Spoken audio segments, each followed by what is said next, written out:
요시아의 아들 시드기야가 여호야김의 아들 고니아의 뒤를 이어 왕이 되었으니 이는 바벨론의 느부갓네살 왕이 그를 유다 땅의 왕으로 삼음이었더라. 그와 그의 신하와 그의 땅 백성이 여호와께서 선지자 예레미야에게 하신 말씀을 듣지 아니하니라.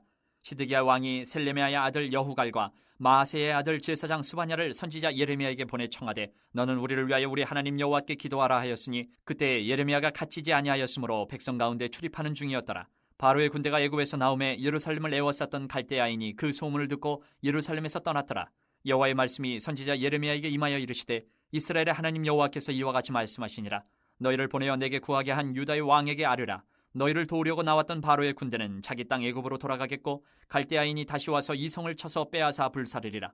여호와께서 이와 같이 말씀하시니라. 너희는 스스로 속여 말하기를 갈대아인이 반드시 우리를 떠나리라 하지 말라. 그들이 떠나지 아니하리라. 가령 너희가 너희를 치는 갈대아인의 온 군대를 쳐서 그 중에 부상자만 남긴다 할지라도 그들이 각기 장막에서 일어나 이 성을 불사르리라.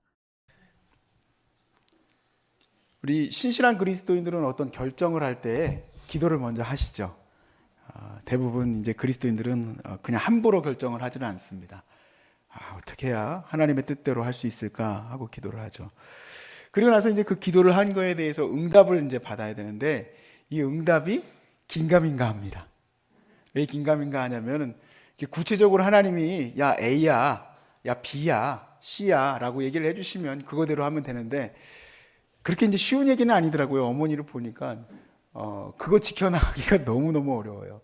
차라리 안 그러는 게 낫겠다 싶을 정도로 너무너무 힘듭니다만은 어찌됐든 우리에게는 뭐 특별히 음성이 안 들리신다면 오늘 말씀이 굉장히 도움이 될 겁니다. 하나님 음성이 그렇게 들리지는 않는데 하나님 응답이 도대체 뭘까 이제 고민하게 됩니다.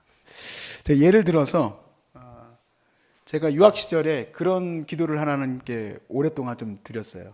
내가 유학을 계속 이제 하고 공부를 더 해야 할지, 이제 학위를 더 따야 될지, 아니면 사역을 해야 될지 이제 고민하는 시기였습니다.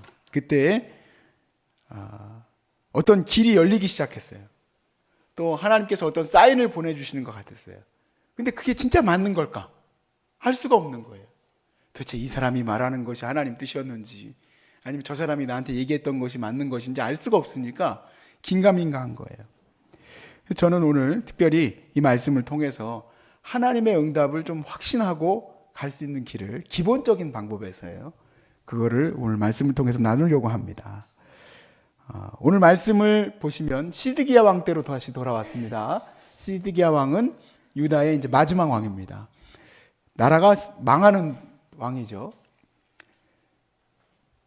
그런데 이 말씀에 보니 이 시드기야 왕의 때에 굉장히 상반되는 상황이 기록되어 있습니다. 2절과 3절을 한번 보세요. 좀 희한할 거예요. 읽어보십시오.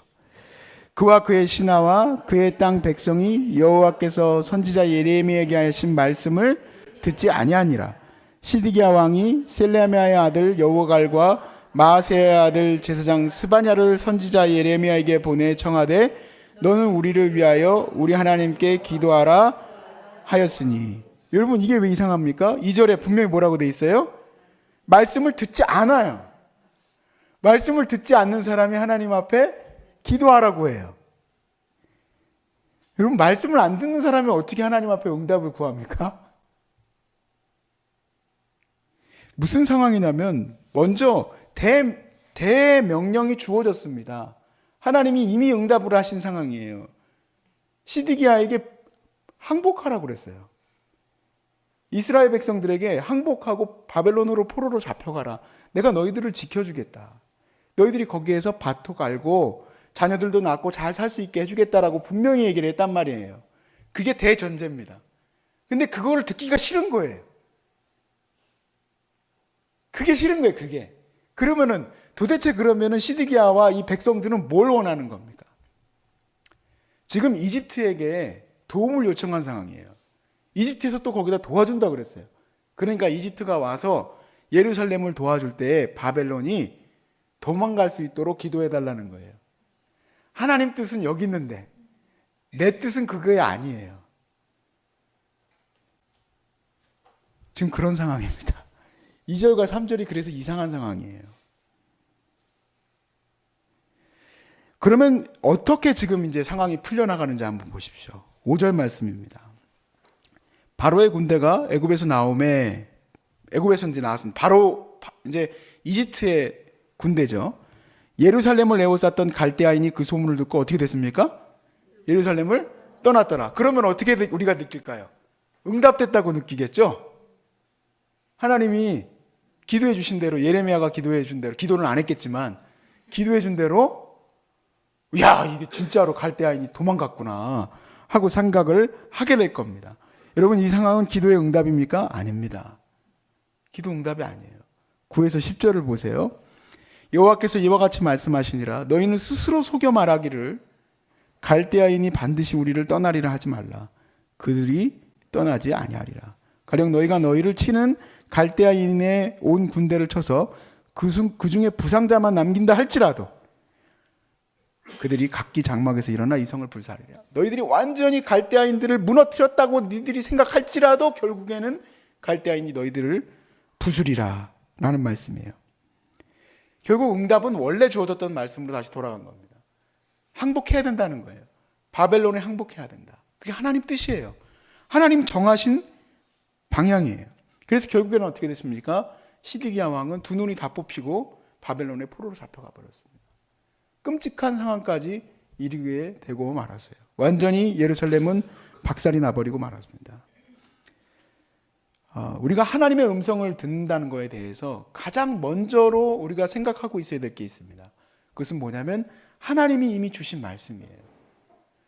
신실하신 하나님이 하나님 주신 말씀과 대비되어서 응답하실 리가 없습니다. 그것이 먼저 주어진 거고 그 다음에 우리가 기도가 들어가는 거지, 하나님 주신 말씀과 나는 상관없이 내 뜻이 더 먼저이기 때문에 하나님 나는 이 기도를 들어주세요 라는 것은 있을 수 없는 얘기예요.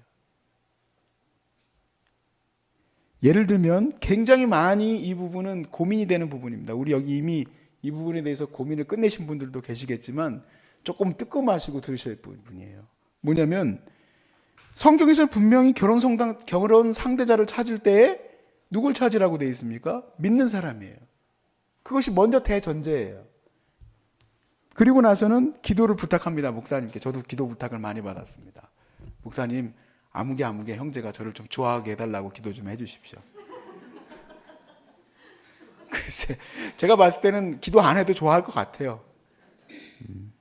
그리고 나서 나중에 뭐 갈라서네 뭐하네, 하나님이 왜 이러셨을까 갑자기 또 거기서 고민하기 시작하고, 시작 자체가 조금 이상합니다. 2절과 3절과 같은 아이러니한 상황이 벌어지는 거예요. 2절에서 분명히 하나님 음성을 안 들어요. 하나님 말씀대로 안 따라가요. 그러면서 3절에는 기도를 부탁하고 뭐 제사장을 찾아가고 소용없다는 얘기예요. 가장 중요한 것은 하나님 뜻을 왜 우리가 마음대로 고치려 하냐는 얘기예요.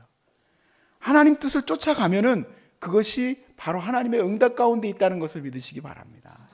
그리고 하나님 말씀 가운데서 우리가 이제 선택의 문제를 놓고 기도하기 시작합니다. 그랬더니 선택할 상황이 벌어지게 된다면 둘 다 어차피 하나님 말씀 가운데 있으니 더 좋은 것을 고르시면 되겠습니다. 그런데 저도 그랬었지만 하나님이 다 선택할 것을 다 처리해 주셨어요. 선택할 게 없어. 딱 한 가지만 붙들면 돼요. 그리고 나서 그것을 하나님의 응답으로 알고 우리가 나아가다 보니 어떻게 됐습니까? 또 일이 갑자기 어려워지기 시작했어요. 그럼 또 우리가 고민이 돼요. 하나님 응답이 아닌가? 하나님이 나한테 주셨다는 사람 아니었나? 하나님이 나한테 이거 허락하셨다는 직장 아니었나? 고민이 돼요. 우리 청년들 가서 만나다 보면은, 사역을 하다 보면 대략 한 6개월에서 9개월쯤 되면 이 상담이 들어와요. 목사님, 아무래도 저한테 주신 직장이 아닌 것 같습니다. 그럼 제가 또 그렇게 얘기해요. 3개월만 더 버텨라. 왜냐하면 369로 오거든요. 그때가 한 번씩 와요. 이거 아닌 것 같다. 나에게 주신 직장이 아닌 것 같다 하고 한 번씩 오거든요. 그럴 때마다 조금만 견뎌봐라. 그러면 또 와요. 맞다고. 하나님 주신 직장이라고. 또 그랬다가 아닌 것 같다.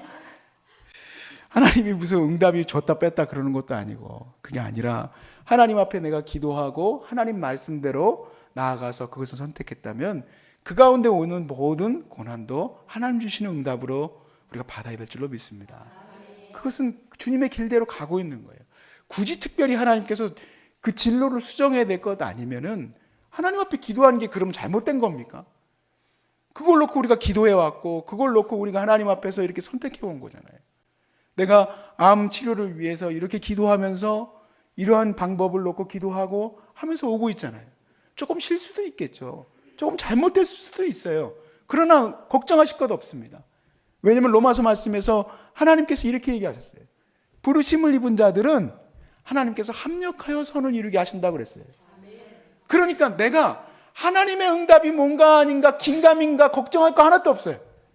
첫 번째, 말씀을 따라가고, 두 번째, 말씀을 따라서 기도하며 나아가면 그 모든 시간이 다 하나님의 은혜 안에 있다는 사실입니다. 그러니까 걱정하실 게 없다는 얘기예요. 문제는 뭐냐? 내가 그것을 인내하고, 환난은 인내는 소망을 낳는 것이니까. 내가 이 연단 가운데에서 성장하는 과정 가운데 있는 거예요. 우리 부모님 세대들은 다 그렇잖아요. 자녀들이 조금 뭐 하다가 딱 그만두려고 한다. 내가 직장 그만두려고 한다. 그럼 아주 속이 터지죠. 쟤는 또 직장 그만두려고 하는구나. 제가 또 뭐 하려고 하는구나. 속이 터지죠. 왜 그렇습니까? 그것을 인내하지 성장하잖아요. 주님의 말씀 가운데 우리가 있다는 사실을 안다면 그때그때마다 하나님 무슨 도깨비도 아니고 이거 맞나 저거 맞나 좋은 것만 있어야지 하나님 뜻이 그런 게 아닙니다. 하나님의 말씀이 가장 큰 대전제이고 그 밑에서 우리가 기도하며 나가는 그 길은 다 하나님 뜻 안에 있는 겁니다. 그리고 내가 조금 내가 실수했다 이거 잘못했다 했을지라도 나중에는요 그게 다 또 하나님 뜻대로 다 이루어지더라고요. 합력하여 선을 이루게 돼요. 그러니까 여러분 기쁜 마음으로 기도하면서 눌러랄라 하나님의 거룩한 길을 나가시길 바랍니다. 걱정하지 마십시오. 실수하신 거 아니에요. 잘못한 거 아니에요. 번복하실 필요도 없어요. 내가 실수했을지라도 하나님의 뜻은 내가 실수한 것도 바꿔놓으시는 분이에요. 문제는 뭐냐면 말씀이 주어졌는데 말씀대로 안 하려고 기도하는 게 문제인 거예요. 여러분 이제 응답이 긴가민가 안 해지셨죠? 이제 확실히 붙드시고 걱정하지 마시고 담대히 하나님 사랑 가운데서 오늘도 승리하시길 바랍니다.